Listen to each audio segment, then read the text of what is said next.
Welcome to the Learn English Podcast Daily. My name is Claire. My name is James. By listening to this, you may learn English in a very simple way. Today, we are going to talk about a very interesting topic. Please don't forget to subscribe our channel and hit the bell icon. Okay, let's deep into the topic.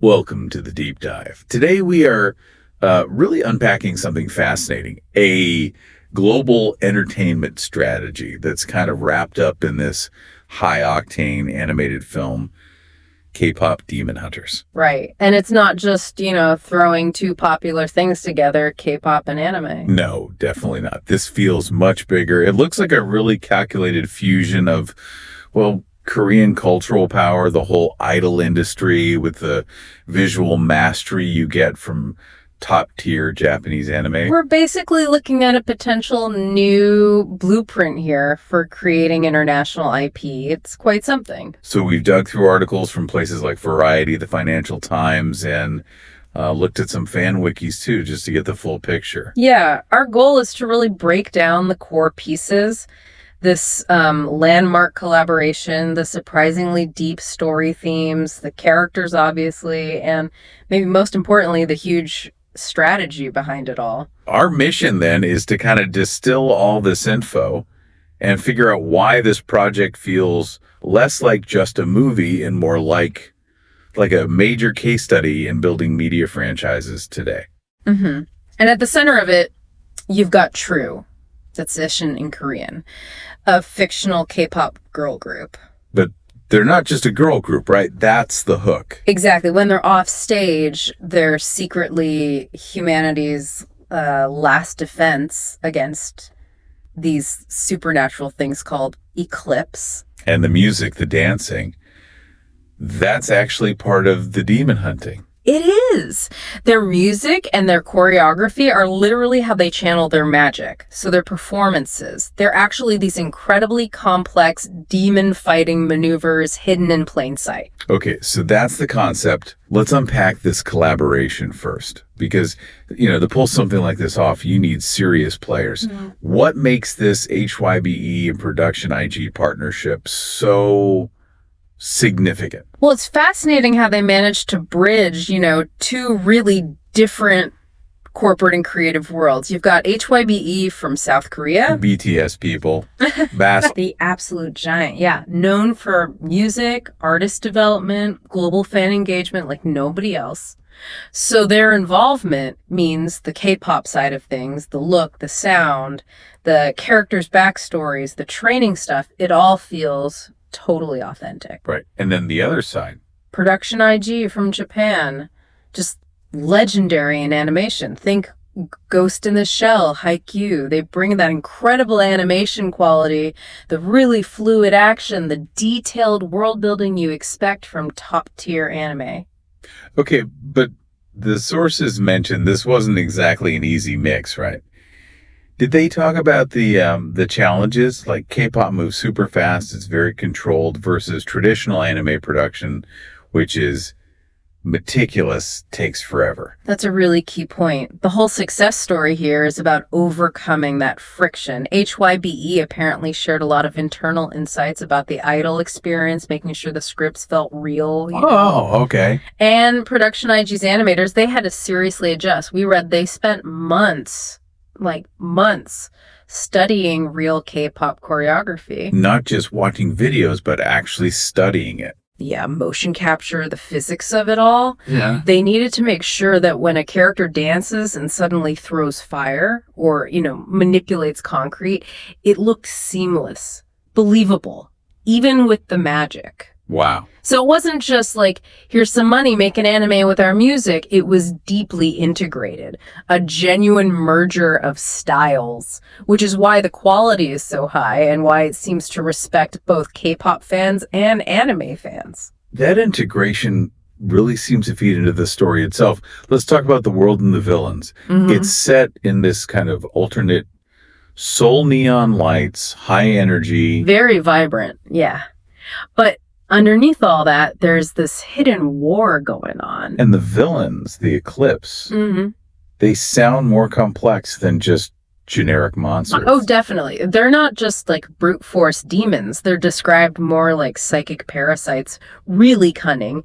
They feed on negative human emotions. Like what specifically? Despair, professional jealousy, self-doubt, online hate. The dark side of modern life. They manipulate things from the shadows, exploiting weaknesses in society. Okay, this is where it gets really interesting, connecting the fantasy plot to that Financial Times analysis.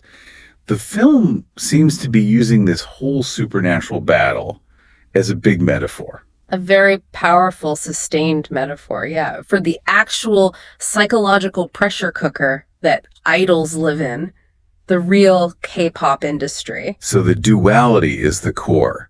Absolutely. Think about it. The true members are juggling intense public scrutiny, insane training schedules, this constant demand for perfection, and they're secretly carrying the weight of saving the world. It's basically the real idol life turned up to 11. The pressure is enormous in both realities. Which makes those performance scenes hit differently. That like gut-wrenching anxiety before going live, or the sting of some horrible online comment. Exactly. Those are the exact vulnerabilities the demons latch onto. They feed on that specific kind of emotional pain. So the fight isn't just flashy powers. No, it's internal too. It's a struggle against self-doubt, against burnout. The story really emphasizes that their unity, their positive connection as a group, that's their strongest weapon.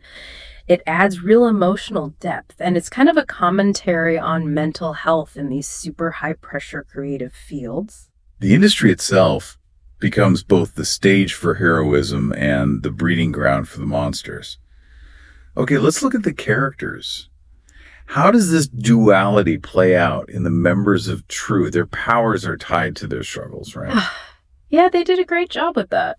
Let's start with Wayune. She's the leader, the main vocalist, carries the weight of the group, Mm-hmm. Her power is sonic light, basically weaponized singing, devastating energy waves from her voice. Yeah. But her big internal conflict, it's the fear of failure.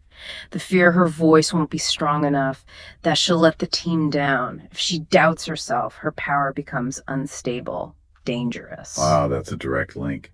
The strongest voice fears faltering the most. Okay, who else? Helena, the main dancer. Right, Haida. Fierce, total perfectionist. Her power is pyrokinesis, fire manipulation tied to her dance moves. So she dances with fire. Literally. She embodies fire, but that perfectionism, it makes her incredibly intense, easily frustrated, quick-tempered. Her whole arc is about learning control, finding patience, uncontrolled fire. Well, it's chaos. It can hurt her team. Makes sense. What about Sora, lead vocalist, the calmer one? Yeah, Sora's the empath, the emotional anchor. Her power is aura healing. She can soothe and mend. But the flip side is, because she's so sensitive to emotions, she's incredibly vulnerable to the negative vibes the eclipse feed on. It's like she's wide open to psychic attack.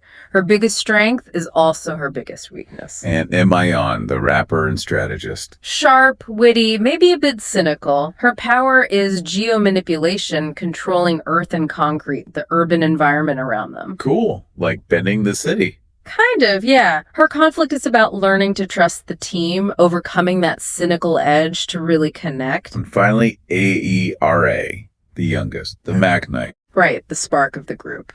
Optimistic, energetic. She wields electrokinesis, lightning bolts, super speed. Her journey is about growing up fast, moving from being the naive rookie to someone her team can truly rely on in a fight. So each character's power reflects their personality, but also their core challenge. That's pretty smart writing. It makes them feel much more real than just, generic heroes. Exactly. It hooks you in. It elevates it beyond just girls fight monsters. It becomes a study of identity, fame, and pressure. Okay, let's pivot to the final piece, which feels maybe the most calculated, the strategy behind it all. The sources, like Variety, really stress that the music isn't just incidental. No, it's absolutely integral. Variety broke down how the main title track works on two levels. To the public in the movies world and to us in the real world, it's a banger. High energy pop electro empowerment lyrics. Standard K-pop hit formula. Right. But within the story's lore, those exact same lyrics, even specific musical phrases, are coded. They're magical incantations. They trigger the members' powers. Whoa. So the song has to work as a real pop song and as a fictional magical artifact. Precisely. Which makes the music itself a critical piece of IP. And the marketing. They leaned right into blurring fiction and reality. They actually promoted True We like they were a real group debuting. How they do that? Oh, all the standard stuff. Concept photos dropped online, teaser trailers that look like music video teasers, even virtual fan meet and greets. No way. Yeah. And the big one was a performance on The Tonight Show. A real-world TV appearance. They performed the title track, but used augmented reality effects. AR. So what did people see? It wasn't explicit like We Hunt Demons, but the AR subtly hinted at their powers. You'd see maybe a flash of lightning around Arrow when she hit a certain move, or a flicker of flame near Hada during her dance break. That must have blown up online, people wondering, wait, is this real? Is this just hype? Exactly. That confusion that is it real or not vibe feeds perfectly into the film's theme of duality. And it was incredible marketing. And that marketing connects back to the bigger picture, the Financial Times piece about HYBE's corporate strategy. Directly. HYBE is clearly using K-pop Demon Hunters as a major move to diversify their intellectual property. They want to build this sustainable, multi-platform world that isn't solely reliant on the success or schedule of any single real-world group or artist. Why the big push for that now? Is it just about growth? It's growth, but it's also risk management. K-pop companies have unique vulnerabilities. The big one is mandatory military service in South Korea for male idols. That can take huge stars, massive revenue generators out of action for 18 months or more. Ah, right. That's a huge disruption. Huge. Plus, idol careers naturally have a lifespan. Contracts end, members leave, groups disband. By investing heavily in IP they own, like True in the K-pop Demon Hunters universe, they create assets that can generate revenue forever. Games, merch, sequels, streaming. It keeps going, regardless of what happens to any one real person. So it's a shift from relying purely on talent to relying on own stories and characters. That's a really smart long-term play. It's potentially genius. And think about the audience reach. They're deliberately targeting the two absolute titans of modern fandom, K-pop stans and global anime communities. Simultaneously. It's like a cultural export designed for maximum impact. Yeah. A 2-for-1 deal. Mm-hmm. And the film is clearly just the launch pad. The sources all point towards this being the start of a massive transmedia universe. So not just a movie sequel. Oh, way more. They've laid the groundwork for an episodic anime series perfect for exploring those character backstories everyone wants. Which fans always love. Always. Plus webtoons or graphic novels for prequels or side stories essential for lore building now. And of course, video games. You can just picture an RPG or an action game where you play as members using their powers. Wow. They really built the foundation first, the world, the characters, the music, so they can now expand in every direction. Exactly. It's a self-reinforcing ecosystem. Every new game or comic promotes the music and the core story. Every new song drives interest back to the other media. It's probably one of the most modern, comprehensive franchise launches we've seen in years. Okay, so let's sum up this deep dive. K-pop Demon Hunters really feels like a new benchmark for international entertainment collaboration. They didn't just mash genres together, they used top-tier animation and genuinely catchy music to tell a surprisingly deep story. And that story resonates because it taps into something real using fantasy to comment on the intense, often painful pressures of modern fame, specifically idol life. It really landed effectively. Which brings us to a final thought, really a question for you listening. Given how successful this blurring of fiction and reality was in the marketing, treating True almost like a real group, what does this kind of sophisticated strategy tell us about the future? What even is a real musical artist anymore? Or how will any big global franchise need to operate to grab and hold our attention? Yeah, think about that power shift from talent dependence to owned IP. Could other industries do this? Leverage existing fan communities, build deep lore, and create these huge new worlds that cross over games, music, film, everything. Where else could we see this model applied? Something to think about. Absolutely. Well, that's it for this deep dive. We hope breaking this down helps you see the next big pop culture wave, not just as, fun entertainment, but maybe as a masterclass in global strategy too. Thank you for listening. Don't forget to subscribe our channel. Let's meet soon with a new interesting topic.